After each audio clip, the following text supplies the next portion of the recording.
নমস্কার, আজ আমি পায়রা চাদা মাছের ঝাল বানাবো। প্রথমে মাছগুলো লবণ হলুদ মাখিয়ে নেব। তেলটা গরম হয়ে গেলে মাছগুলো ভেজে নেব।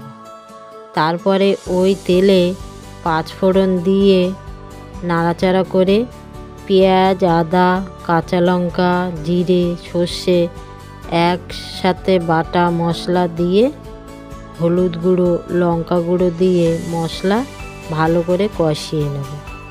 তারপরে পরিমাণ মতন লবণ চিনি দিয়ে নাড়াচাড়া করে মশলা কষানো হয়ে গেলে পরিমাণ মতন জল দেব। তারপরে ঝোল ফুটে গেলে মাছ দিয়ে ঢাকা দেব।